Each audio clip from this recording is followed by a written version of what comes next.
Cuando alguien está predestinado a destacarse, la adversidad de la época en la que le ha tocado vivir poco importa. Hipatía de Alejandría nació a fines del siglo IV, cuando el interés por las ciencias en el occidente conocido comenzaba a debilitarse.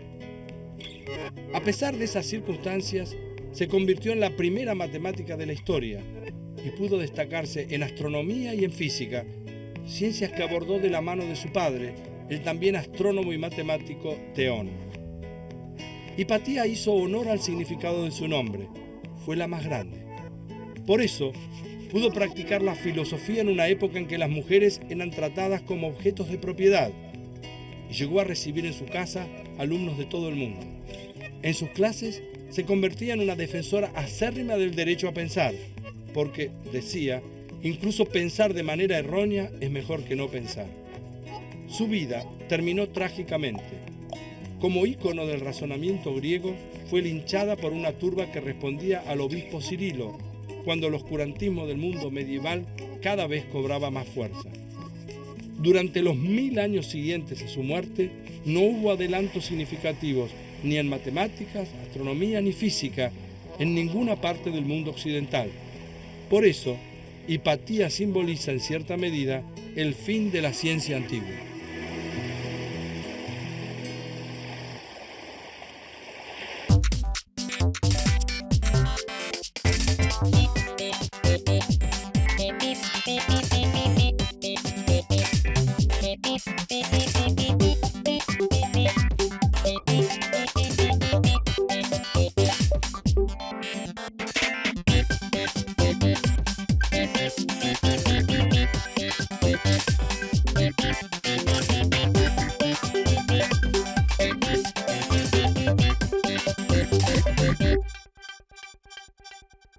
Si yo le preguntara a usted, ¿se puede calcular la probabilidad de que alguien en alguna parte esté mirando este programa?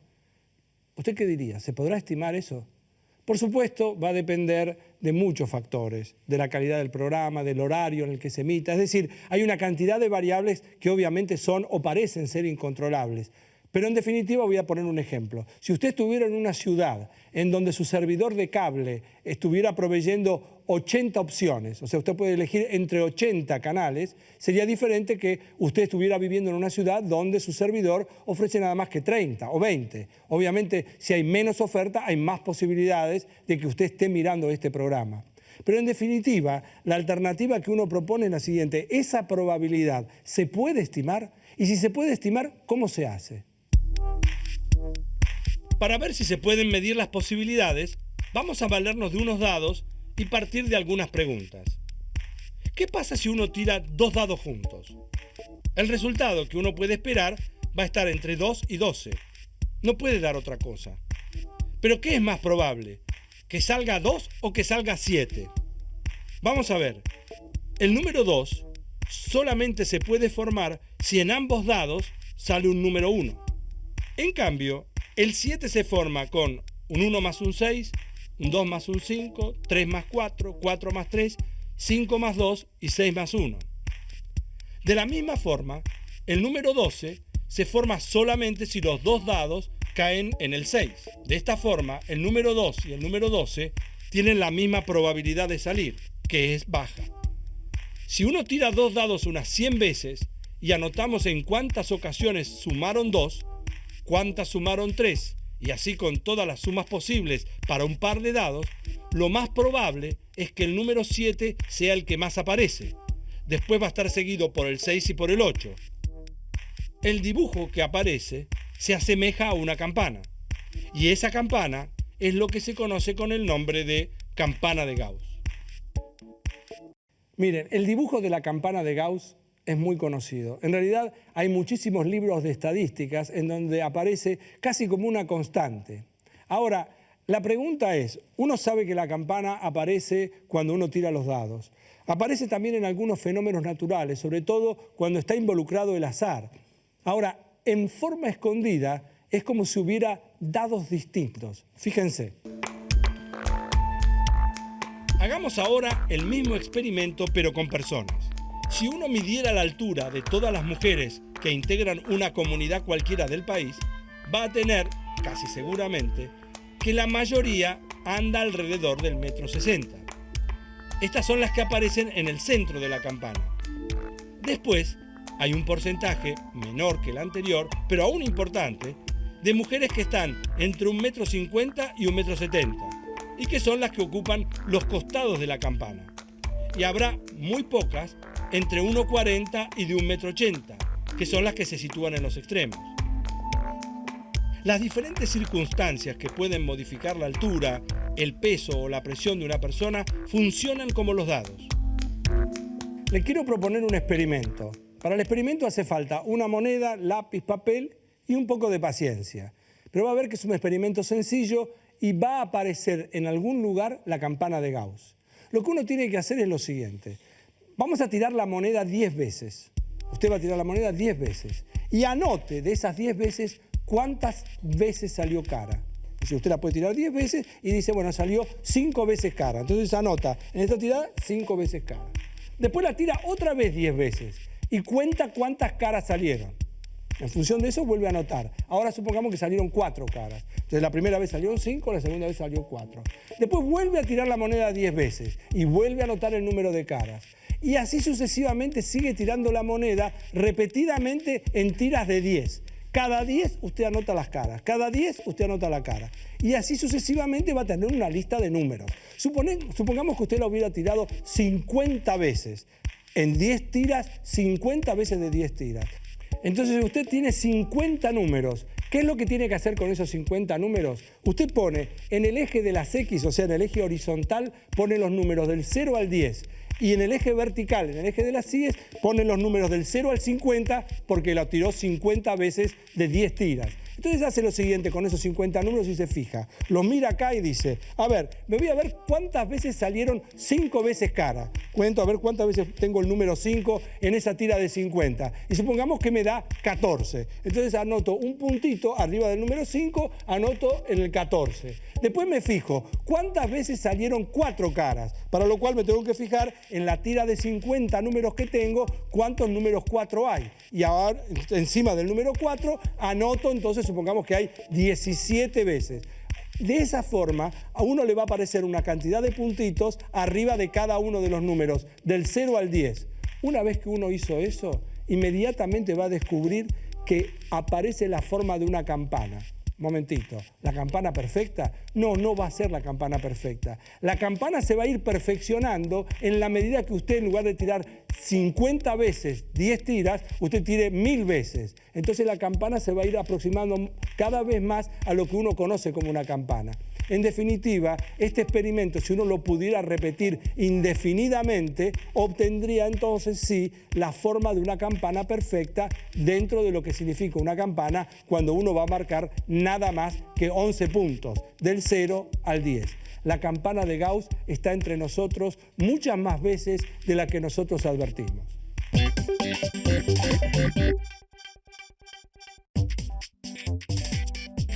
Le propongo algo para pensar.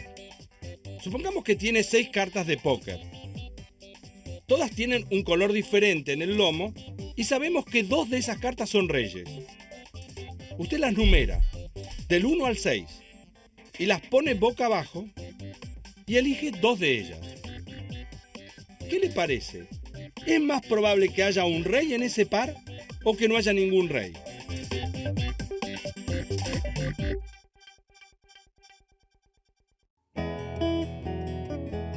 Aunque uno no lo crea, establecer una estrategia para ganar este juego, el 4 en línea, es también hacer matemática. Rubén Spies trabaja para la NASA en la construcción de un telescopio que permitirá obtener imágenes desde el espacio. Él nos va a ayudar a entender cómo se pueden conocer otros mundos usando la matemática. ¿Vos en qué área trabajás de la matemática aplicada? Bueno, actualmente estoy trabajando en un área que se llama problemas inversos. Y estoy trabajando también ¿Qué quiere decir problemas inversos? Problemas inversos, una buena pregunta. Bueno, problemas inversos es un área bastante general dentro de la matemática. La característica fundamental que tienen este tipo de problemas es que pequeñas perturbaciones en los datos, en las mediciones, pueden producir errores muy, muy grandes en la solución que uno va a determinar. Entonces hay que ser muy, muy cuidadoso con las herramientas matemáticas que uno utiliza.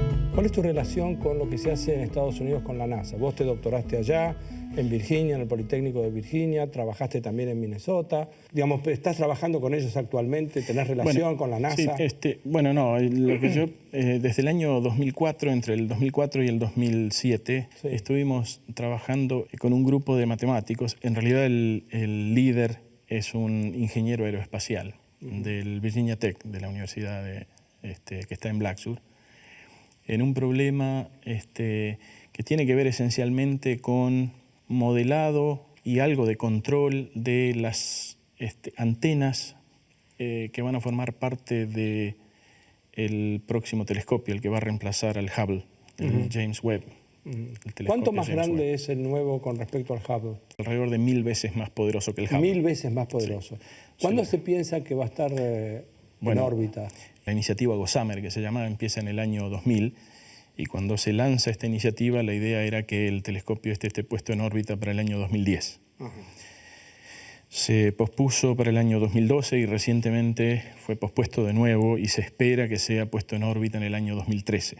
El tema es precisamente los materiales, ¿no? En este momento poner en órbita 1 libra de material en promedio cuesta... 1 libra es medio kilo. Es medio kilo más o menos. Cuesta entre $5.000 y $10.000.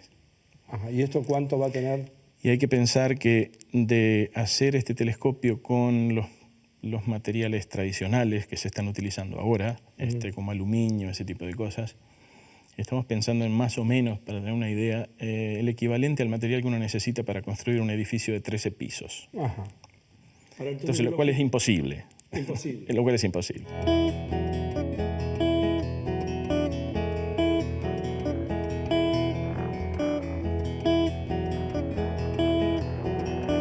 Cosas, yo las hago porque me gustan, porque digamos, de alguna manera me siento bien, siento que a la gente lo poco que puedo aportar desde mi modesto lugar les interesa, entonces uno se siente que pertenece a un grupo, digamos, que uno lo valoran de alguna manera por lo que hace. Y bueno, hemos obtenido algunos resultados precisamente trabajando con la simulación de estos modelos, que a los ingenieros que están trabajando en NASA Langley les ha interesado muchísimo, ¿no? Por supuesto, el aporte mío ha sido muy, muy modesto, digamos, ¿no? Pero es un aporte. O sea, quiero terminar de jugarte a esto. ¿A quién le toca? ¿A mí? Y contemos.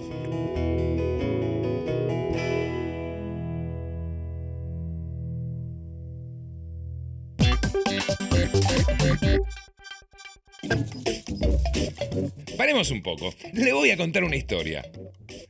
Un día una paciente llega al consultorio del médico y le dice: doctor, me duele en la 1000. ¿En la 1000? ¿Dónde le duele a usted? El paciente señala al lado de la frente. Ah, se refiere usted a la 100. A lo que el paciente le responde: ah, yo sabía que era un número alto.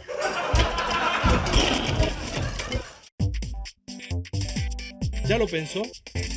Le quiero dar un rato más y además agregar una pista. Mire, tome un lápiz, un papel y haga una lista de todos los pares posibles que usted pudo haber elegido.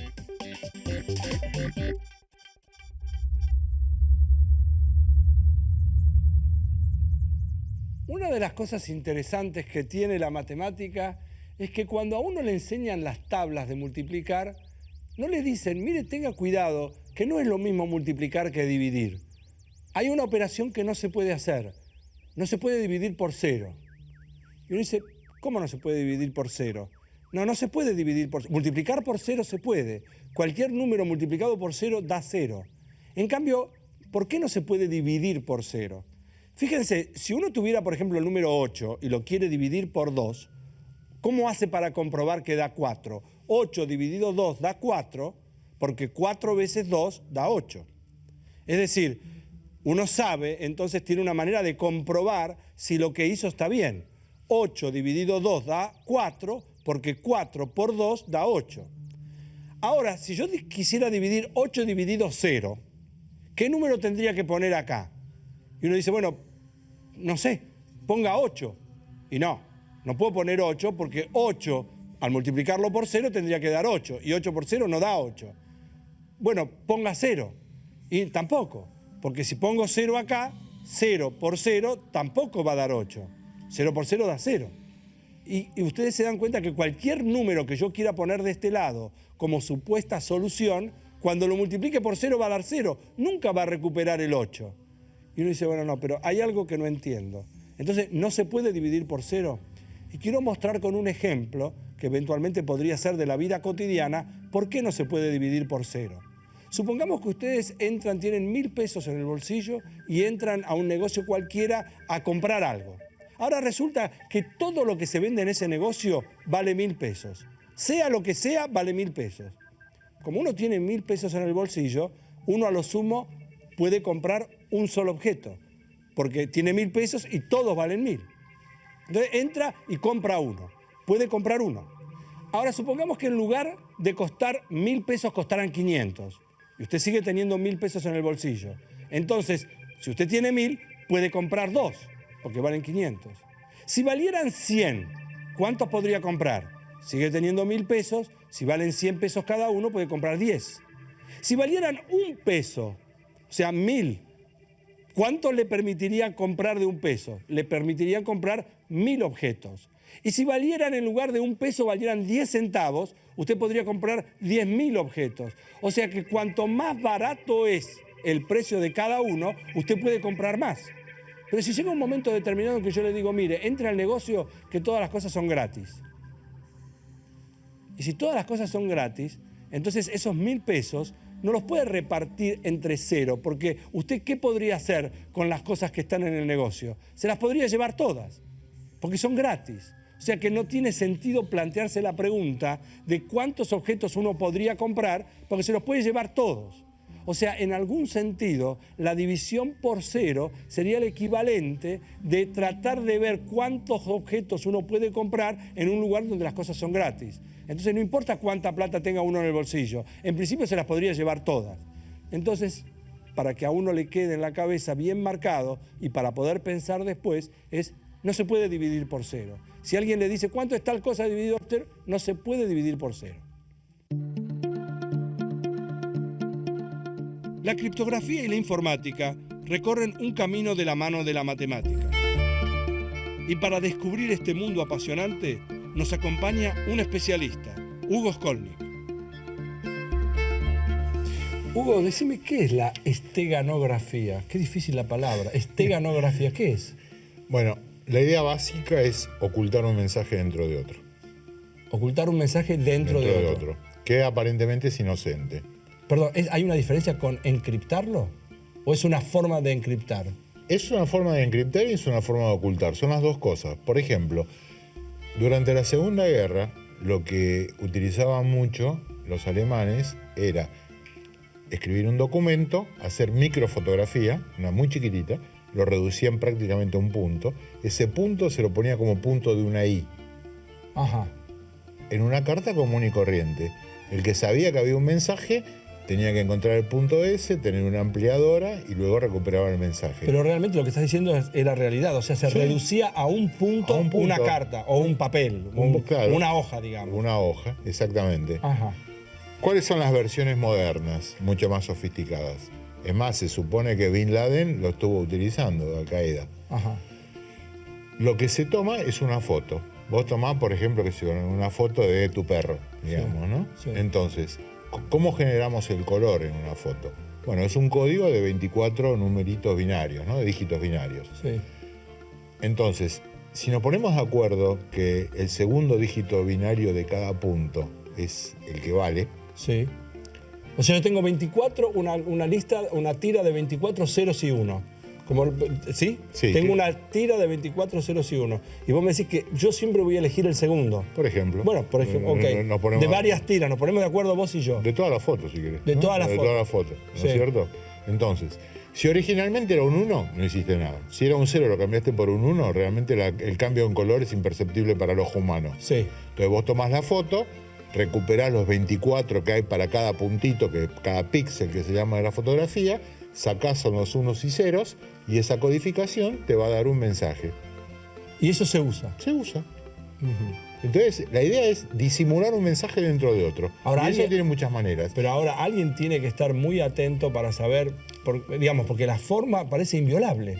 Totalmente. O sea, es que realmente no hay manera, no que el ojo humano, no hay manera de imaginar que alguien, porque podría ser en una foto, pero puede ser en cualquier cosa, en cualquier imagen, en cualquier... Bueno, de hecho, históricamente, Herodoto escribe que lo que hacían, le hacían un tatuaje en el cuero cabelludo de los esclavos. Luego lo cubrían con el cabello, y entonces tenías que encontrar algún esclavo como para quitarle el pelo y descubrir que el mensaje estaba... O sea, pero la idea es esa, digamos, ¿no? Fundamentalmente ocultar un mensaje dentro de otro. Eso es esteganografía. Ya seguimos así en Alterados por Pi. Teníamos 6 cartas puestas boca abajo y lo único que sabíamos es que 2 de ellas eran reyes.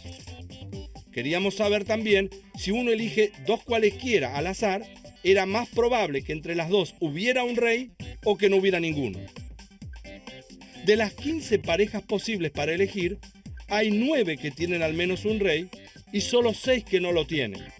O sea, es mucho más probable que entre las 2 que eligió haya un rey.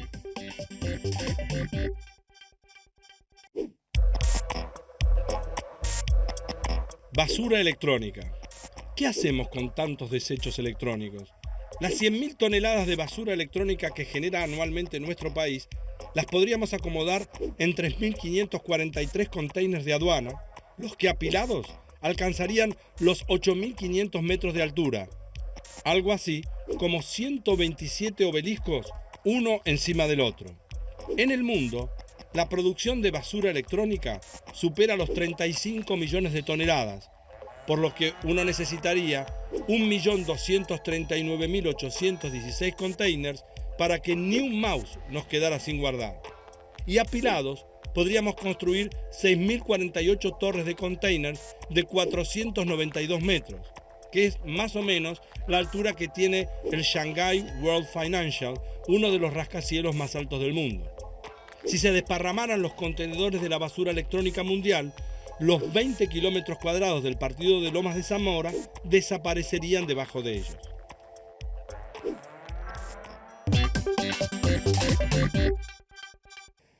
Para terminar el programa, quiero proponerles pensar lo siguiente. Cuando uno habla del teorema de Pitágoras, el teorema de Pitágoras dice lo siguiente, por las dudas, que si uno tiene un triángulo rectángulo quiere decir que uno de los ángulos es recto, como cuando uno llega a una esquina.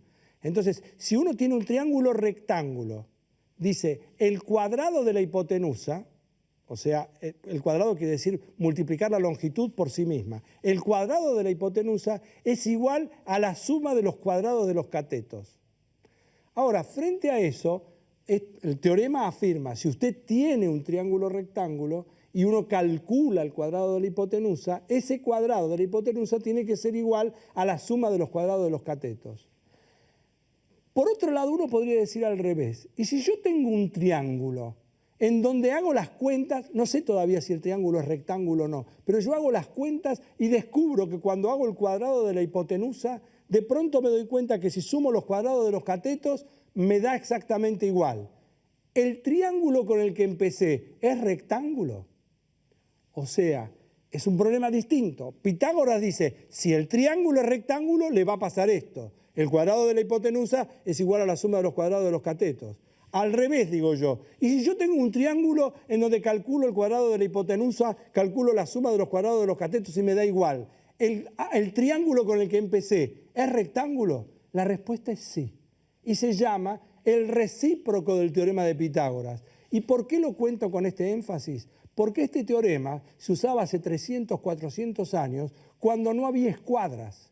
Entonces, cuando la gente tenía que marcar o delimitar un terreno, entonces, ¿qué hacía? Tomaba, por ejemplo, esto que yo tengo en la mano, vamos a suponer que esto midiera 3 metros, esto mide 3 metros o lo que fuere, 3. Después yo acá tengo 4 y después acá tengo 5. Entonces, fíjense lo siguiente, si yo ahora agarro y hago así, pongo esto que mide 3, esto lo doy vuelta acá que mide 4 y acá hago esto, justo mide 5. Entonces, fíjense, 5 al cuadrado, 5 por 5 da 25. 3 al cuadrado es 3 por 3, da 9. Y 4 por 4, o sea, 4 al cuadrado da 16. 9 más 16 es 25.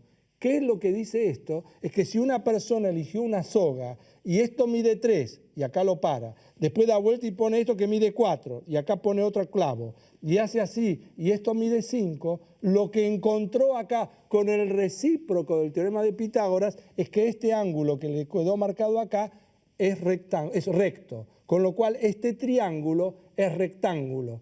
¿Qué es lo que dice esto? Que usando el recíproco del teorema de Pitágoras, uno puede construirse un ángulo recto, con lo cual hace 300, 400 años, cuando no había escuadras, cuando no había manera exacta de poder medir, entonces, y había que establecer desde acá es tierra tuya y desde acá es tierra mía, bueno, en ese momento, usando el recíproco de Pitágoras, se podía construir un ángulo recto. Y cuando uno se construye un ángulo recto, tiene resuelto un problema que en aquel momento no se podía. Y de paso uno aprende lo que significa el recíproco de un teorema, que no siempre es cierto. En este caso sí, el recíproco del teorema de Pitágoras también sirve. Esto forma parte de la pasión que tenemos nosotros los que hacemos alterados por pi. Por eso disfrutamos de la matemática, para tratar de entender también por qué se enseñaba esto en alguna época, por qué es importante el teorema de Pitágoras y por qué es importante el recíproco del teorema de Pitágoras. Para aprender a pensar, para aprender a disfrutar, para aprender a jugar. Esto es Alterados por Pi. Gracias porque ustedes nos permitieron a nosotros entrar en su casa, lo que obviamente no es poco. Chau, hasta la próxima.